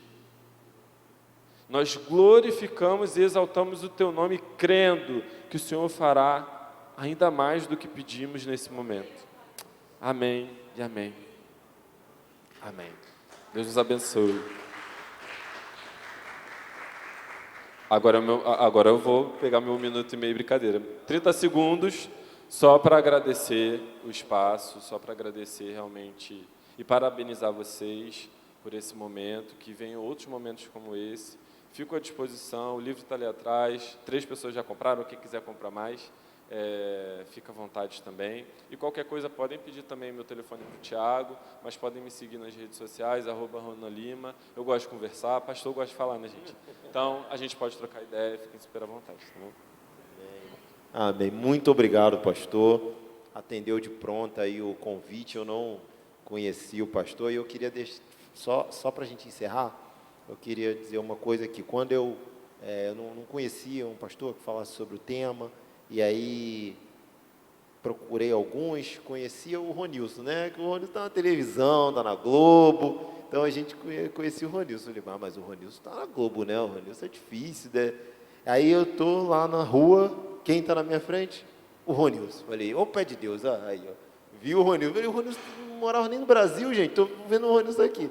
Aí fui lá, conversei com o Ronilson, ele, não, acho que dá, depois falou que não dava. Conversei com a minha amiga Monique, conhecia o pastor, não sei se pessoalmente, a Monique. Monique falou, pastor o Ronilson, o pastor Ronan. E eu, irmãos, eu queria, no meu íntimo mesmo, de coração, eu queria um pastor que viesse aqui e falasse, fogo no jacista, né? Eu queria isso. E aí chamei o pastor Ronan, não o conhecia, porque ele falar, né? Depois, se ele falar isso, o pastor Washington vai brigar comigo. Vamos falar, foi ele. Mas era o que eu queria. E aí veio o pastor Ronan com essa palavra maravilhosa. Sabe? Que Deus vai nos abençoar, que Deus vai cuidar do nosso coração. E assim, não sei se o evento serviu para vocês, mas para mim, poxa, né? Foi transformador, sabe? Foi assim, uma coisa que eu não esperava que Deus fizesse na minha vida. Eu queria uma coisa, foi outra, mas foi o que Deus quis. Desde o início, desde lá de janeiro, quando a gente planejou, foi o que Deus quis. Obrigado, pastor. Obrigado vocês que vieram. Obrigado, Márcia, por ter atendido. Vanessa foi a primeira que colocou o nome lá na lista, Graça foi a segunda. Gente, poxa, sem palavras, tá bom? Que Deus abençoe vocês e até o próximo, Cidadania Carioca.